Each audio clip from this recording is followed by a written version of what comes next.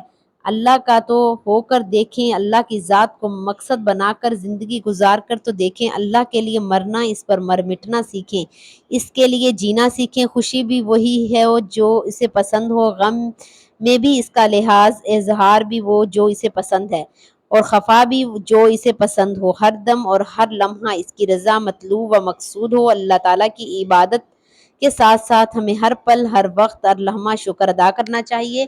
اسلام نے شکر ادا کر کے ہمارے 4 طریقے بتائے ہیں: دل سے شکر ادا کرنا، زبان سے شکر ادا کرنا، نعمتوں کے استعمال سے شکر ادا کرنا، مخلوق خدا کی خدمت سے شکر ادا کرنا، اور اگر کوئی آپ پر احسان کرتا ہے آپ اس کی بجائے احترام کسی اور کا کریں تو وہ ناراض ہو جائے۔ بالکل اس طرح اللہ تعالیٰ نے ہمیں بے شمار نعمتوں سے نوازا ہے، اگر ہم اللہ کی بجائے کسی کا احترام و اکرام کریں گے تو اس عمل سے اللہ تعالیٰ بہت سخت ناراض ہو جاتا ہے۔ یہ ایک فطری اصول ہے کہ جس شخص پر کوئی احسان کرتا ہے وہ بندہ اس کا غلام بن جاتا ہے اور اس سے محبت کرنے لگتا ہے اور اس کی پسند کو بھی ترجیح دیتا ہے۔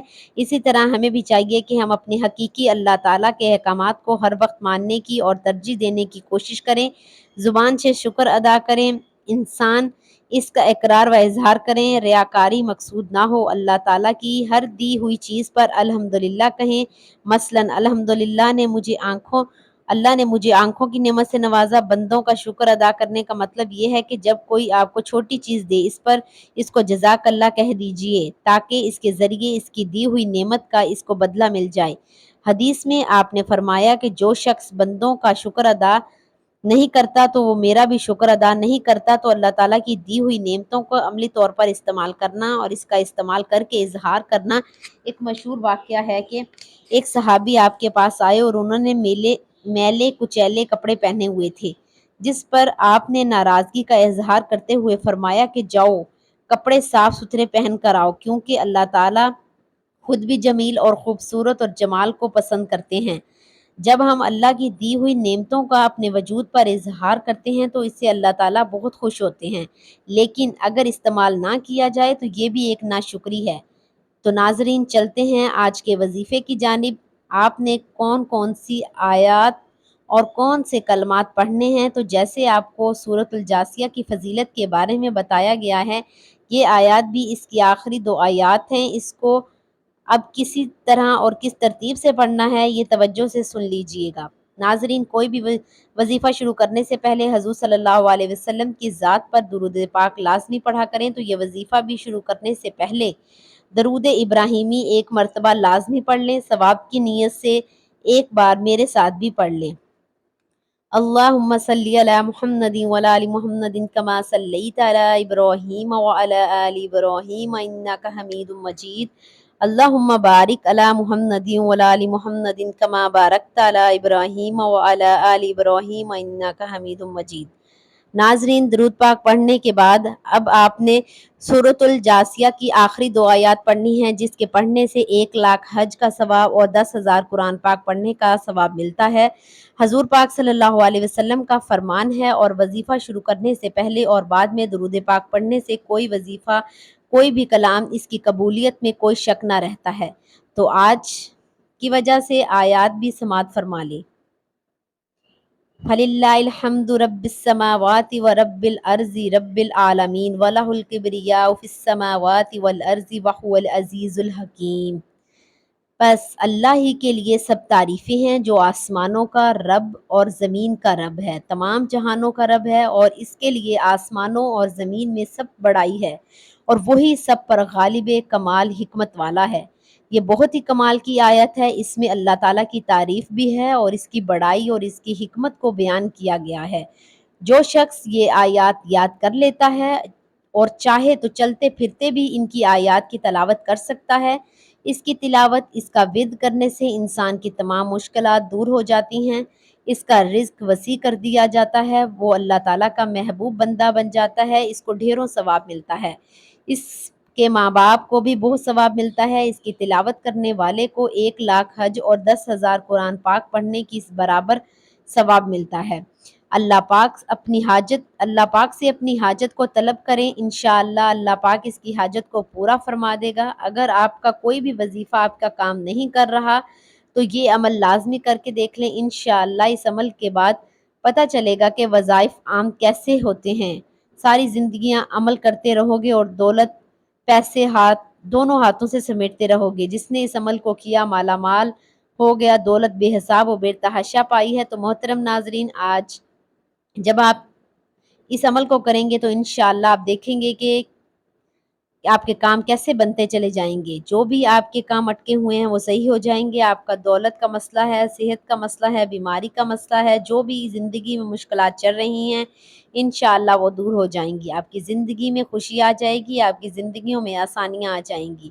آپ کی زندگی میں آسانیاں آنا شروع ہو جائیں گی، لیکن آپ نے دعا بھی مانگنی ہے اللہ پاک سے کہ اے میرے اللہ، میری زندگی میں آسانیاں پیدا کر دے۔ اے اللہ تو سب کا بادشاہ ہے، اے اللہ تو ہر چیز پر قادر ہے، تو میری مشکلات دور کر دے، میری پریشانیاں دور کر دے، میری دعائیں قبول فرما۔ جو بھی میرے اوپر بندشیں ہیں، جو بھی میرے اوپر رکاوٹیں اور دور کر دے، اے اللہ تو ہر چیز پر قادر ہے۔ اللہ تعالیٰ سے دعا کیجئے ہمارے کبیرہ و صغیرہ گناہ معاف فرمائے، ہمیں گناہوں سے توبہ کرنے کی توفیق عطا فرمائے، اور جو لوگ حضرت آدم علیہ السلام سے لے کر آج تک فوت ہو چکے ہیں ان کی مغفرت فرما دے، اور ہمیں سیدھے رستے پر چلنے کی توفیق عطا فرما۔ اور کوئی بھی وظیفہ نماز کے بغیر مکمل نہیں ہوتا، آپ نے 5 وقت کی نماز بھی لازمی پڑھنی ہے، اور حسب توفیق صدقہ بھی دینا ہے۔ پیسے آپ نے کسی فقیر کو دینے ہیں، کسی غریب کو دینے ہیں، کسی ایسے بندے کو دینے ہیں جو ضرورت مند ہو۔ میرے بھائیوں، میری بہنوں، یہ عمل آپ کو لازمی کرنا ہے اپنے رزق کے مسائل کے لیے، اپنی دولت کے مسائل کے لیے۔ صدقے کی وجہ سے ہمارے رزق اور دولت میں اضافہ ہوتا ہے اور گھر میں برکت ہوتی ہے۔ اس کے علاوہ ہمیں یہ بھی پتہ چلتا ہے کہ صرف مال خرچ کرنا ہی صدقہ نہیں، بلکہ اگر آپ کسی کو سلام کرنے میں پہل کرتے ہیں تو یہ بھی صدقہ ہے، پانی پلانا یہ بھی صدقہ ہے۔ اس طرح صدقہ دینے کے سے بہت سارے طریقے ہیں، جیسا کہ 2 آدمیوں کے درمیان صلح کروا دینا، کسی کو سواری پر چڑھنے میں مدد دینا، کسی کو اچھی بات بتانا، نماز کے لیے جو آپ قدم بڑھاتے ہیں یہ بھی صدقہ ہے۔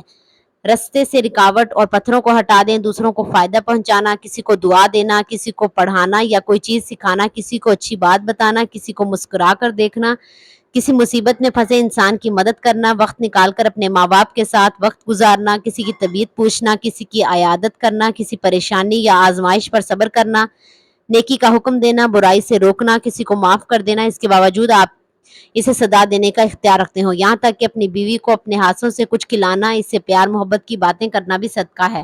صدقہ دینے کی بہت فضیلت و فوائد ہیں۔ کہا جاتا ہے کہ بے شک مومن قیامت تک اپنے صدقے کے سائے میں ہوگا۔ مسلمان ہونے کے ناطے یہ ہمارا صرف ایمان ہے کہ بلکہ عام مشاہدہ اور تجربہ بھی ہے کہ جب ہم اللہ تعالیٰ کی راہ میں خرچ کرتے ہیں اپنی نیت صاف کرتے ہوئے اور دکھاوا نہیں کرتے، تب اللہ تعالیٰ اس نیکی کو کئی گنا لوٹا کر واپس کرتے ہیں۔ اللہ تعالیٰ قرآن مجید میں ارشاد فرماتے ہیں، اے ایمان والو، اللہ کی راہ میں ہمارے دیے ہوئے میں سے خرچ کرو۔ ہم انسانوں کی اوقات کچھ نہیں، نہ ہی ہمارے بس میں کچھ ہے۔